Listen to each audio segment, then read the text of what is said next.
ঘামটা মুছে স্নান করার পরে এই কটা দিন গামছাটাকে দেওয়ালের আলনায় তুলে রাখবেন না।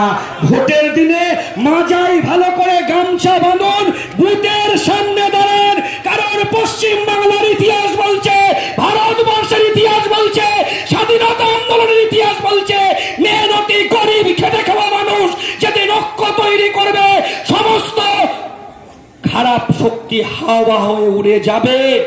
কারণ পৃথিবীর ইতিহাস বলছে, যারা মার খায় তারা ঘুরে দাঁড়ায়, আর যারা লাঠি মারে তারা হাওয়া হয়ে উড়ে যায়। মনে রাখবেন, এই রাজ্য থেকে তৃণমূল হাওয়া হয়ে উড়ে যাবে।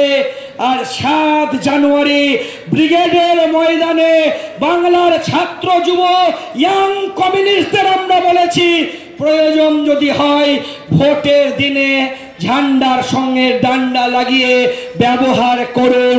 মুর্শিদাবাদের নির্বাচনের দিনে এই পুলিশের লাঠিকে ভোঁতা করে দিয়েছেন মোহাম্মদ সেলিম, ঘাড় ধরে জনগণকে সঙ্গে নিয়ে ভুয়ো এজেন্টদেরকে লাঠিয়ে বাই করে দিয়েছেন। তাই তৃণমূল আর বিজেপিকে যারা প্রত্যাখ্যান করতে আসবে, লাঠিয়ে বাই করে দেওয়ার জন্য গোটা বাংলার যৌবন ইয়াং কমিউনিস্ট তৈরি আছে।